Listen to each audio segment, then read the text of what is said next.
Saludos para todos aquellos que estáis viendo el programa Preguntas y Respuestas en el canal y vamos a comenzar a contestar aquellas que tenemos seleccionadas para el día de hoy.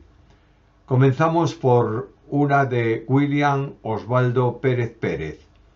Con relación a la teoría de la brecha, ellos se basan en que Dios es luz, perfección, orden, santo, etc., para decir que con estos atributos no pudo crear la tierra desordenada, vacía y sobre todo en tinieblas, como dice Génesis 1:2, y aunque no creo en esa teoría, sí me da que pensar estos argumentos mencionados. Me gustaría su opinión. Gracias.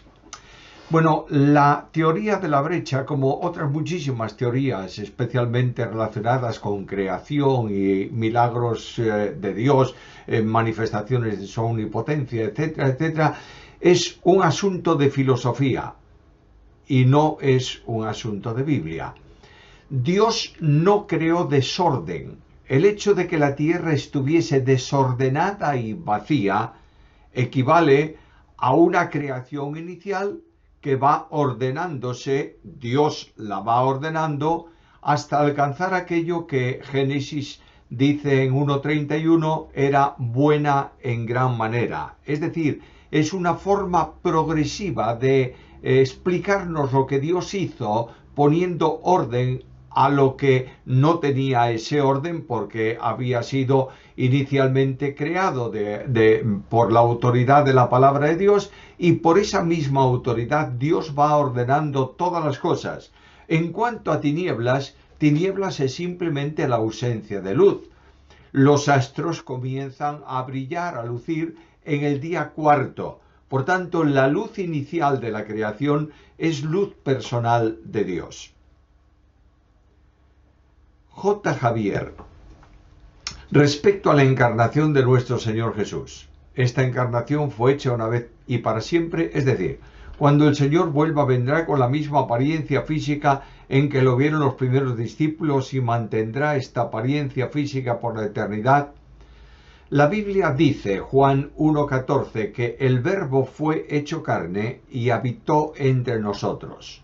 No hay más encarnación que una sola, en la que Dios toma en su persona divina, segunda persona de la deidad, una naturaleza humana. En cuanto al aspecto externo, el cuerpo de resurrección no se parece al cuerpo físico de hoy.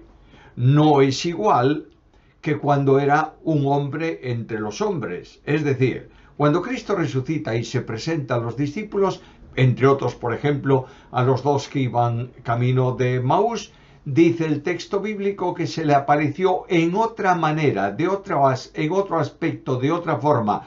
Eso no significa que el cuerpo de resurrección no sea un cuerpo. Cristo dijo, mirad, no soy un espíritu, tengo carne y huesos, como podéis ver y palpar.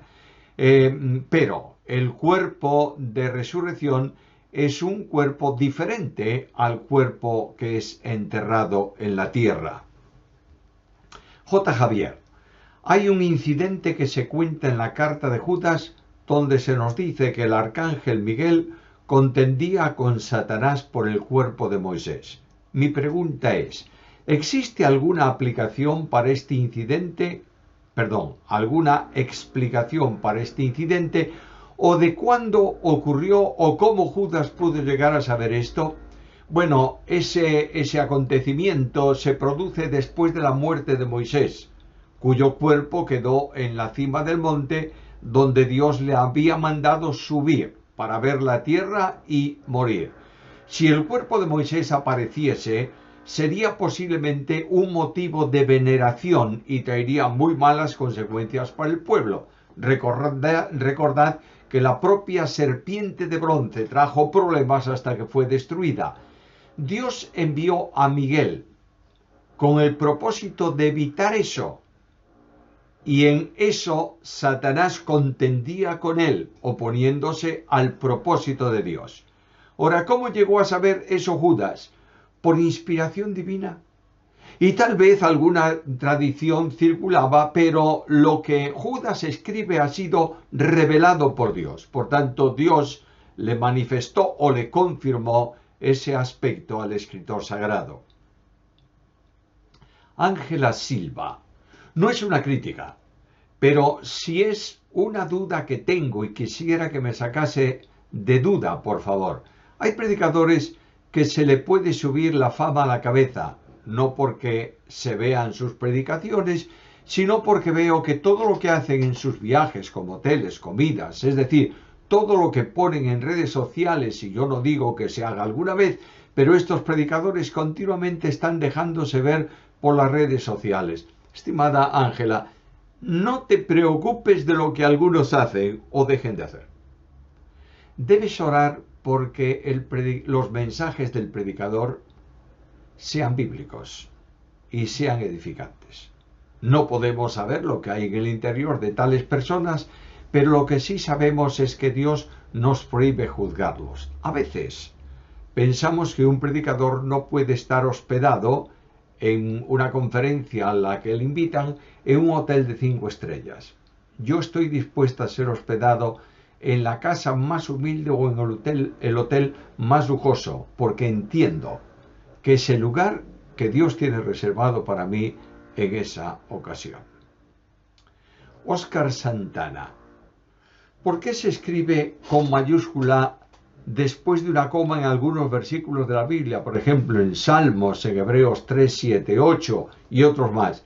Bueno, porque en el original ese pasaje es una poesía. Y habitualmente en poesía se comienza escribiendo con mayúscula cada uno de los versos del poema. Por eso la coma o el punto y coma al término de un verso permite que el siguiente comience con una letra mayúscula, porque es la forma de trasladar cómo estaba escrito el poema. Luis Abraham Castillo Zambrana, cuando leo el Salmo 109, clamor de venganza, contrasta mucho con lo que dice nuestro Señor de amar a nuestros enemigos. Si lo amo, no puedo pedir que sus hijos sean huérfanos, que su mujer sea viuda, etc. Hallo una contradicción en esto. Sé que no estoy viendo lo correcto, por eso le consulto, ayúdeme a entender estos textos. Los llamados salmos penitenciales expresan lo que Dios determina y hace con los impíos porque son practicantes de impiedades y porque han cometido las atrocidades que ellos van a recibir después. De ahí que el Salmo pide una justicia retributiva, es decir, lo que ellos han hecho lo reciban. Sin duda, los creyentes en esta dispensación, regenerados plenamente, en donde Cristo vive en nosotros y se hace vida en nuestra vida, debemos orar por los que nos persiguen y nos ultrajan. Pero hemos de entender que hay dos momentos distintos en la historia, la de los salmos imprecatorios o penitenciales y también la de los textos de ayuda y oración intercesora por nuestros enemigos, enseñado tan manifiestamente en el Nuevo Testamento. No hay diferencias entre el Antiguo y el Nuevo en cuanto a conceptos bíblicos y al pensamiento de Dios. Lo que pasa es que Dios retribuye de la misma manera que los actos merecen a cada uno de los que los cometieron en el Antiguo Testamento. Isaías Escoto, ¿puede explicar a qué pecado de muerte se refiere el texto que dice que hay pecado por el cual yo no digo que se pida? Bueno, es el pecado para el que Dios determina como sentencia la pena de muerte de la persona. Por ejemplo, el incestuoso de Corinto, cuya vida fue entregada a Satanás para la destrucción de la carne, porque esa era la sentencia que Dios había establecido para ese pecado en el Antiguo Testamento y que Pablo, como apóstol de Cristo, traslada también a la experiencia del Nuevo Testamento. Dios determina un juicio para una persona y aunque pidas lo que tú quieras en relación con esa persona, si Dios determinó quitarle la vida, va a mantener esa determinación. Daniel Montoya. Me gustaría que me dijera qué le parece la teología del Nuevo Testamento de Rudolf Bultmann. Tengo el libro y por lo que vi hace tiempo referente a los milagros de Jesús, no me gustó nada. No sé si usted me podría decir algo sobre este libro o teólogos alemanes. No metamos a los teólogos alemanes en un cesto y digamos que todos son iguales. Estamos hablando de teólogos del sector liberal que cuestionan milagros, que hablan de inspiración parcial de la Biblia. Entre ellos está este hombre en la teología cuando la escribió. Hay teologías liberales, o que están próximos a ese campo, como esta que citas. Las teologías de este tipo se deben leer para saber por dónde caminan estos teólogos, pero no son provechosas, como es el cuestionamiento de los milagros y lo que afirman en cuanto a la distinción del Jesús de la historia y del Cristo de la fe. Por tanto, ojo con lo que leemos. Y antes de leerlo, si es necesario, consultemos para no caer en la, por lo menos en la tristeza de una lectura que no nos satisface. Cristian Doncel, ¿podría explicar Génesis 37, 5 al 11? Bueno, es el relato de los sueños de José. Fueron sueños que José, el hijo de Jacob, tuvo y que en cierto modo anunciaban lo que había de suceder en la familia y cómo el despreciado llegaría a ser el mayor en ese ámbito. No se puede aplicar esto a hoy como un mensaje profético de que si alguno recibe una revelación especial de parte de Dios se va a cumplir. Todo esto está revelado en el escrito bíblico y lo que nos enseña ese texto es que en los sueños de José, yo no dudo que fuesen de alguna manera inducidos por Dios, se le revelaba lo que no estaba escrito, sino lo que iba a acontecer. De manera que la revelación en el Nuevo Testamento cambia totalmente y la Biblia es un libro de revelación progresiva. Máximo Gómez, ¿cómo puedo decir los nombres de Dios como Jehová, Yahweh? Escribe el tetragramatón, que no tiene forma de expresión, seguido de Sebaot, sería Yahweh Sebaot, Adonai, Elohim, etc. Cuando oro, hablo de Dios a los demás o explico algún pasaje de la Biblia. ¿Se enojaría Dios si le llamo por su nombre, así como el rey David le llama mi Elohim? En algunas iglesias no se mencionan, creo para evitar una relación con el movimiento judaizante, y en algunas versiones de la Biblia se cambia el término por Señor. ¿Puede darme su opinión acerca de este asunto? Tú puedes llamar a Dios con los nombres que eran usados por los judíos. Sin embargo, Jesús enseñó a dirigirse al Dios del cielo como Padre nuestro que estás en los cielos. Usar nombres hebreos cuando tienen traducción al castellano no es lógico. Pongo un ejemplo. Un hombre se llama en inglés John. ¿Cómo se llama en castellano? Juan. Y es así como debe llamarse.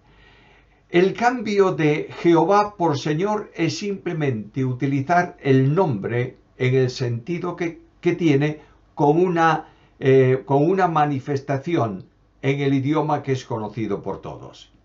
En las iglesias no suelen usarse esos nombres, no por evitar una relación con el movimiento judaizante, sino más bien por la normal lógica gramatical. Porque, ¿cuál es la forma correcta? ¿Jehová o Yahweh?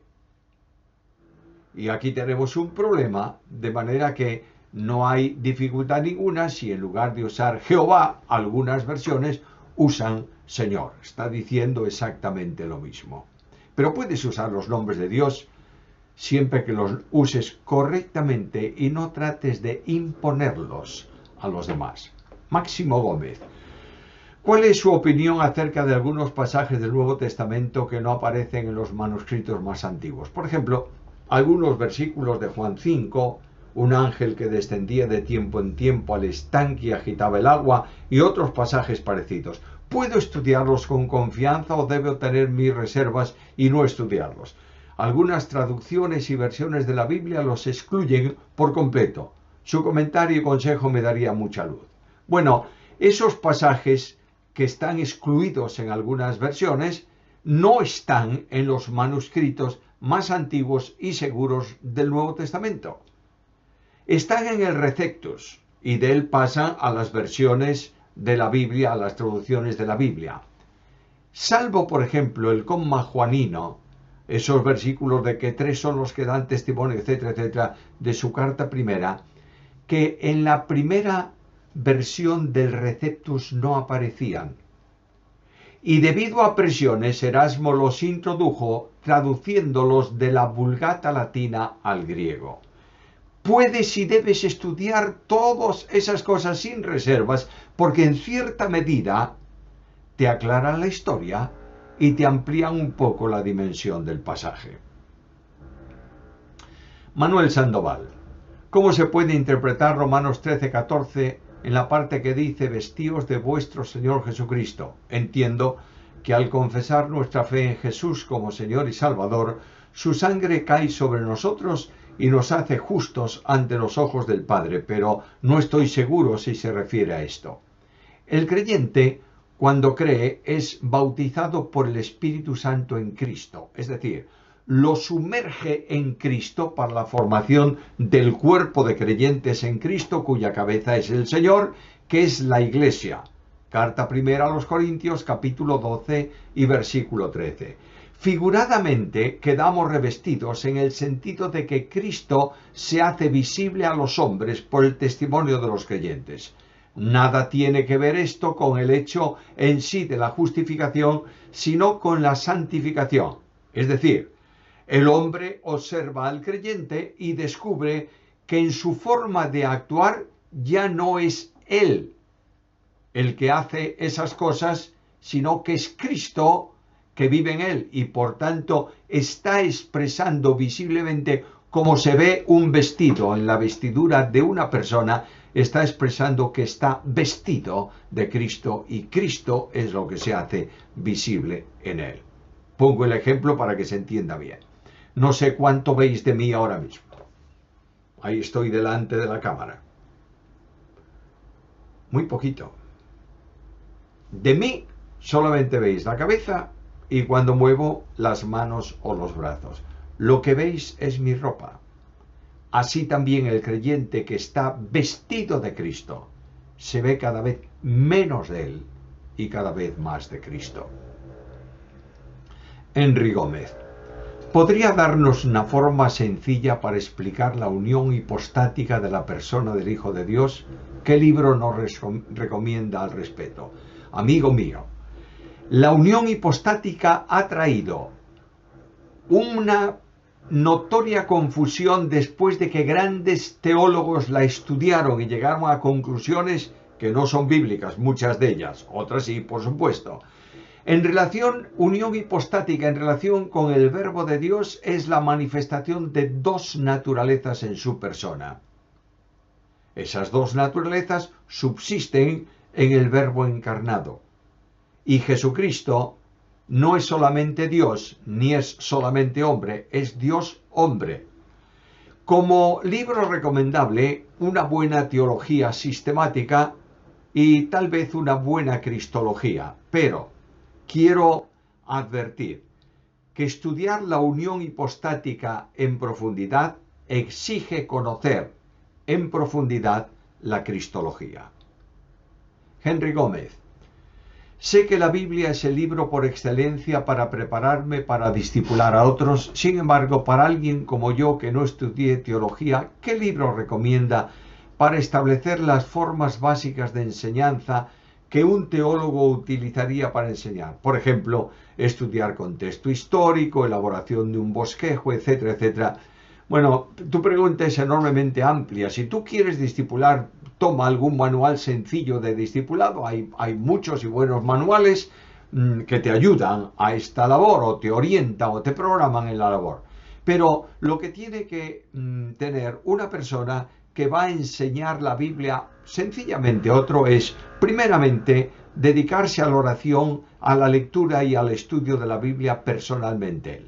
Segundo, tener una buena teología sistemática que le ayude a precisar las doctrinas. Luego debe tener también un libro de introducción al Antiguo y al Nuevo Testamento.